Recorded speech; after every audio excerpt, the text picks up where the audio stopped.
Good evening everyone, myself Pratibha Ramgonda. So today I am going to teach you Unit 1, that is Introduction to Semiconductor Devices. So first let us know what is the definition of electronics. Electronics is a branch of engineering that deals with the current conduction that can be either through vacuum, gas or semiconductor. The second concept over here is Niels Bohr atomic model. In 1913, Niels Bohr he proposed atomic model theory. So in his theory, he said that every atom consists of a central body called nucleus. This nucleus consists proton and neutron.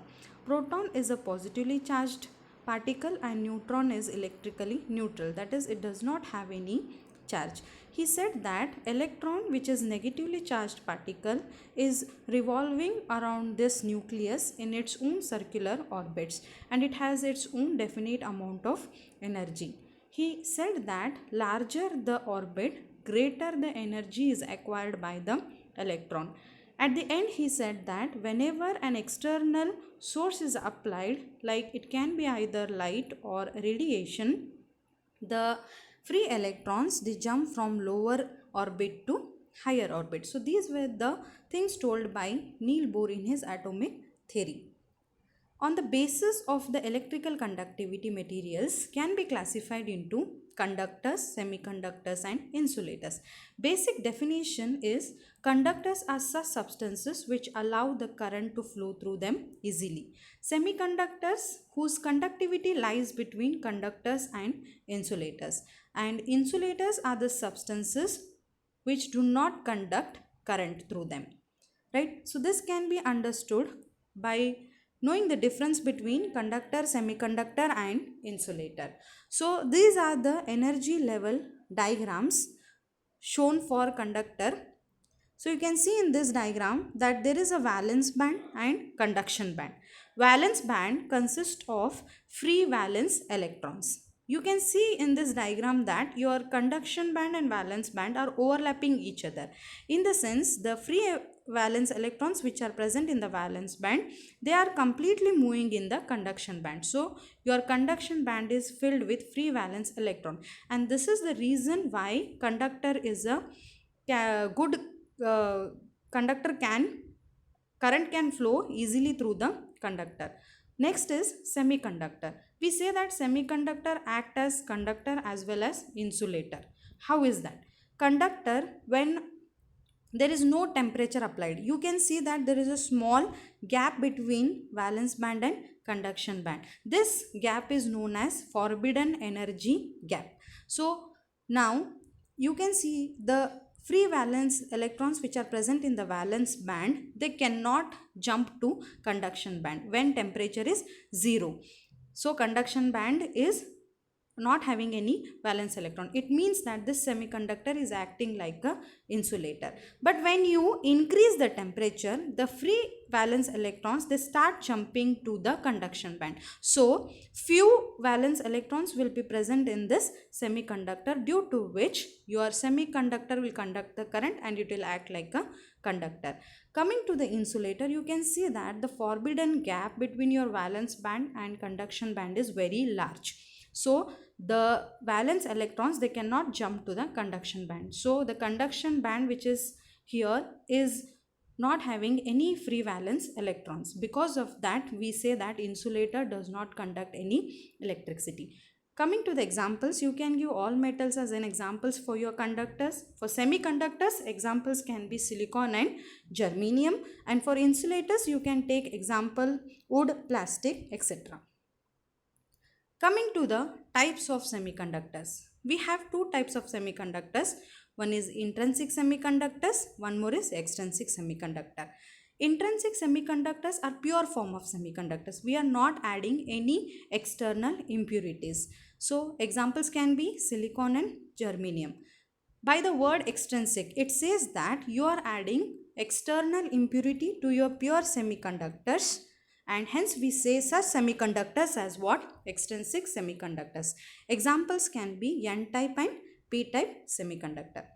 Now when we are adding the impurities for your pure semiconductors, that particular process is known as doping. So what kind of impurities you are adding, those impurities are known as dopants.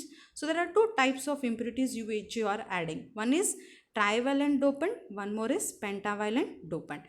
Trivalent dopant, tri stands for 3, valent stands for valence. So it means that it is a 3 valence electron. So trivalent atom will be having 3 valence electron. When you add this to your silicon which is having 4 valence electron, in order to form a covalent bond, it accepts 1 electron from your pure semiconductor, and it is known as acceptor atom.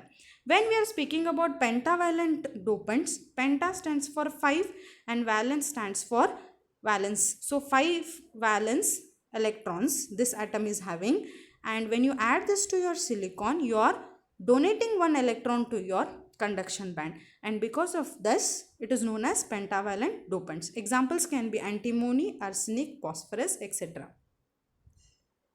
Now here you can see n-type semiconductor. I said you that when small amount of pentavalent impurity means 5 valence electron, when you add it to your pure semiconductor, n-type semiconductor is formed. You can see here is a crystalline where you are adding your arsenic which is having 5 valence electron to your germanium crystal. So here it is having only so it is having total 5 valence electrons. So 4 valence electrons are forming a covalent bond and there is 1 free electron. So here the current conduction in your n-type semiconductor is completely due to this free electrons. So the majority carriers in your n-type semiconductors are electrons and minority carriers are holes.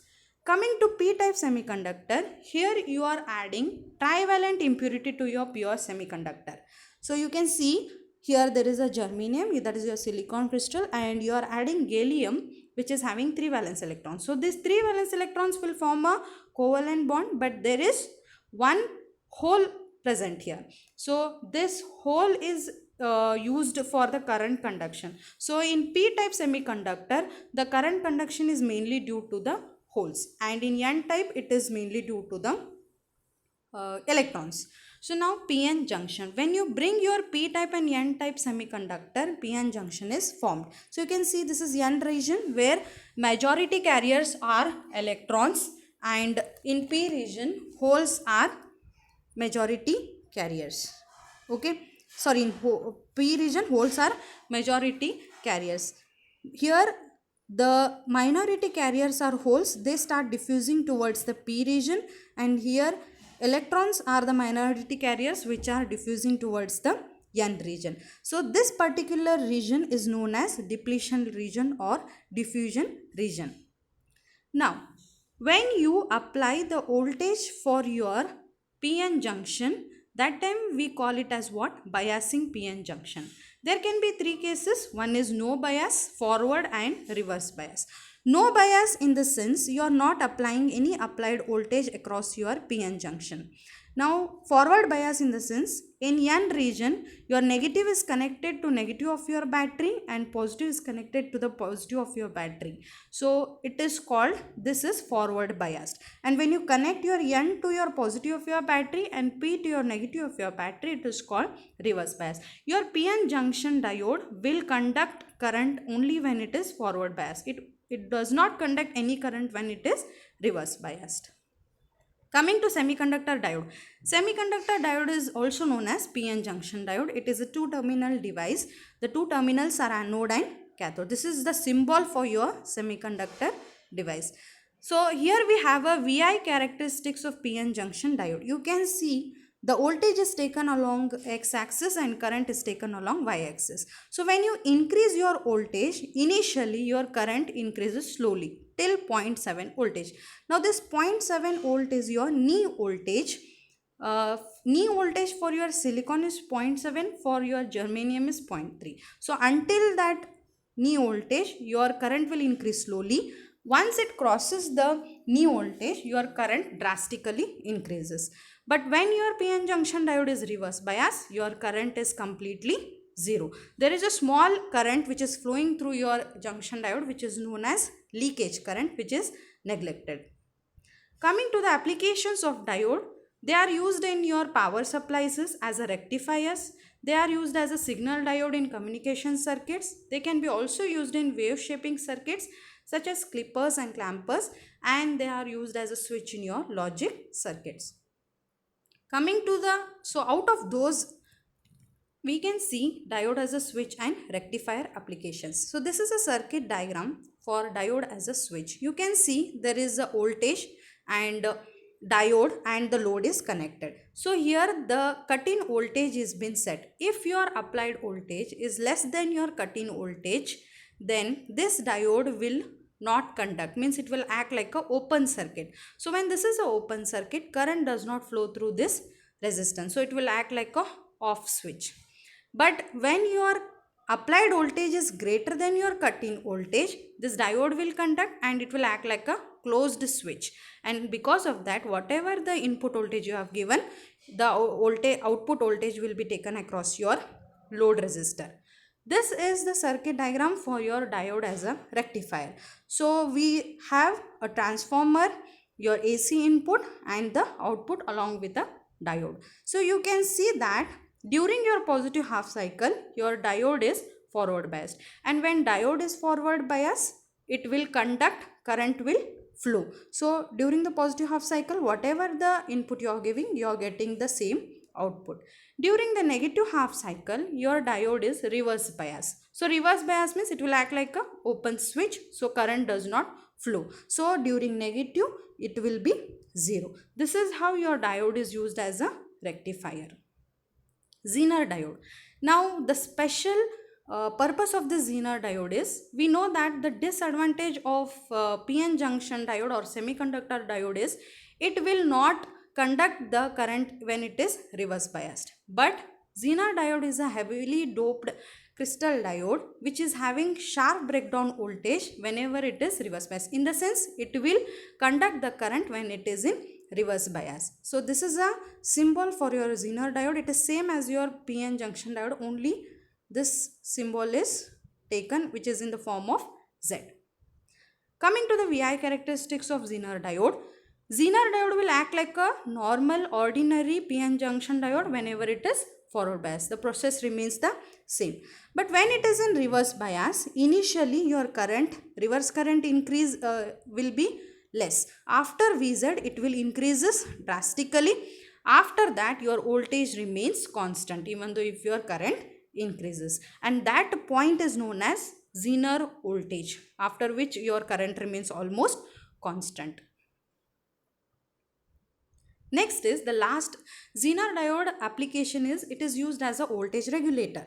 Now voltage regulator means your output will be constant. Now can you see, this is your output voltage, that is load across your resistance. This changes when your input is changing, but this Zener diode takes care that whatever the input is given, the voltage remains constant. This is how your Zener diode is used as a voltage regulator. Thank you.